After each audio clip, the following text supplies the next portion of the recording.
On my honor, I will never betray my badge, my integrity, my character, or the public trust. All right. Welcome to episode number 60 of the On the Blue Line podcast. This is called Monday Morning Roll Call, and I am the host and founder, Wayne Mulder. This week, your second wind. The Monday Morning Roll Call starts now. So welcome. This week I want to do something a little bit different and kind of go back to the old segments that we used to do on Monday Morning Roll Call. I've got some requests to do so. So I thought I would do exactly that this week and talk about a few things that have been in the news and then go over some questions and then end with a quick thought. So first, I wanted to talk about this week's positive police news was a New Jersey officer pushes flaming car from a Taco Bell drive-thru. So the Manahawkin, New Jersey is where this took place. So this came out on Twitter, and I'll have a link in there. You definitely want to watch the video. It's kind of cool. But, it's kind of scary, but it's a neat video that you get to see. But a car reportedly had burst into flames. What the cause is there, I have no idea. It doesn't really go into any detail. But essentially, this car started on fire. And, of course, the first ones there were not fire rescue.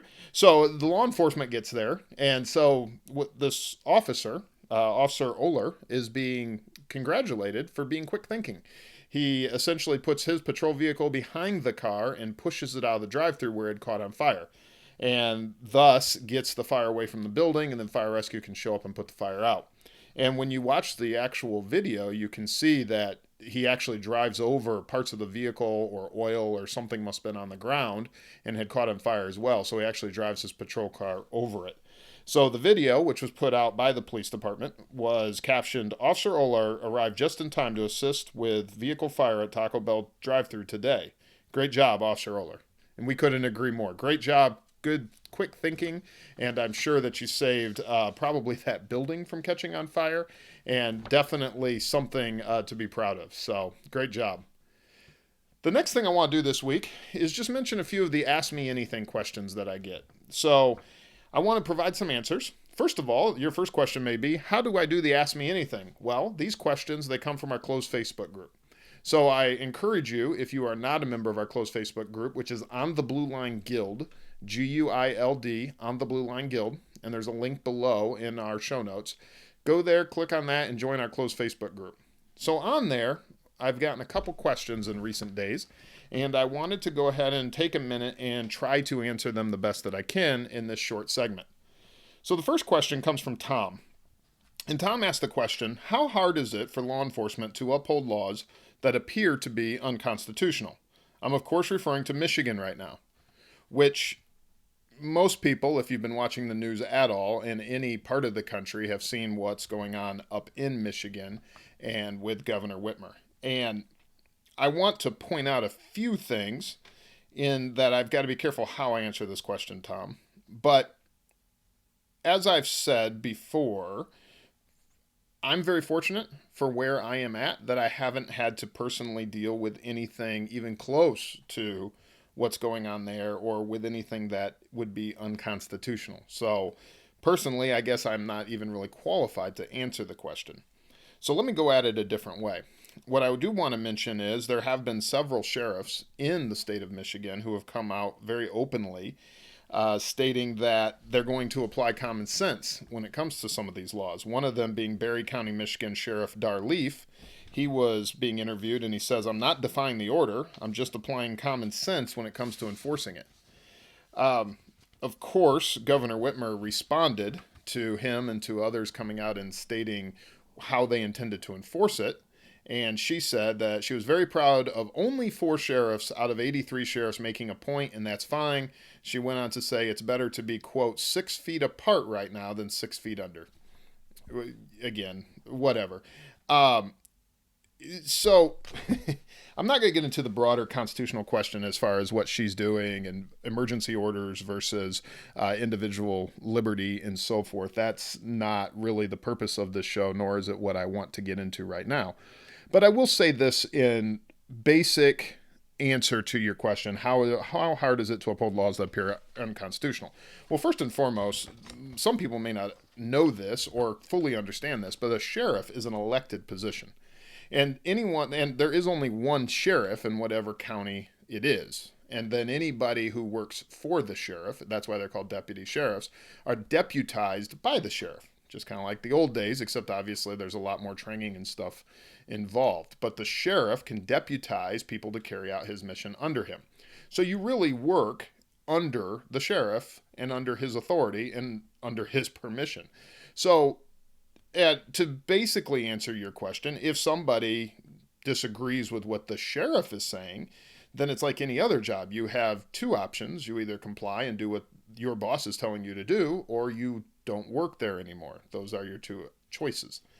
So on a broader question, what comes to mind, and where it gets a little bit muddy, is if you work for, say, like a police department, that boss may be the very same person who's putting some of these orders in place. As I pointed out, 4 sheriffs are making a very verbal point that they don't agree with what Governor Whitmer is doing and that they don't intend to comply. So those deputies working for that sheriff are going to be under that sheriff's direction because it's also an elected position. So, but what happens when it's fully unconstitutional? Then what are your choices? So, like I've stated in recent weeks when I've talked about make ethical decision making, it really comes down to, is it moral and is it lawful? And that's a personal choice, especially when you start getting into things like this where they're being brought out by emergency order, because technically you could argue the Constitution and so forth. So what it comes down to is, anytime you're given an order to do something, is it moral and is it lawful? And that's a decision that the individual has to make. And so I would argue, how hard is it to uphold laws that appear unconstitutional? Very hard. I wouldn't uphold a law that is unconstitutional. But then that being said, I would put it to the test of, is it moral, is it lawful? And I would hope that I'm not asked to do something that's unconstitutional. So if that answers your question, hopefully it does. But like with anything, I think we have to apply common sense.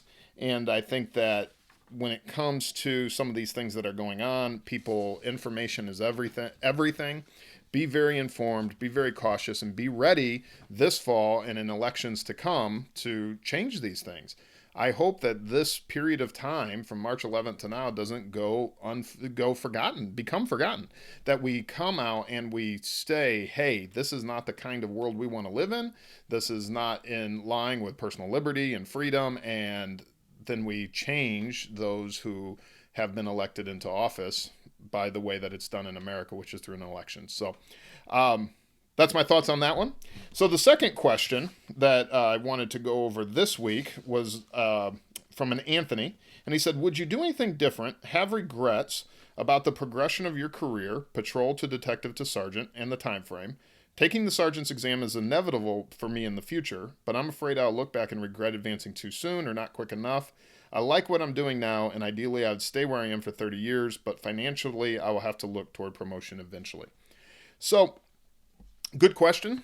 And again, another one that I'm not going to answer very well, but again, I'll just kind of give you the overview of my opinions. So it really is a personal thing, Anthony. It's one of these things where you have to make the best decision you can based on what you know at the time. And I will say that for me, I moved into certain positions quicker than some. And in some of those positions, there are times I look back and I miss things that I'd done previously. Absolutely. And I think that that's a little bit of life in general, right? Like, I think any time that we go into something new, there's always that chance for looking back with a little bit of regret and saying, well, I really love this, or I love this about what I had been doing. But as far as the actual decision to move when I did, I don't regret it at all. And I think that some of that comes into play with making the best of the decisions that we've made as well, right?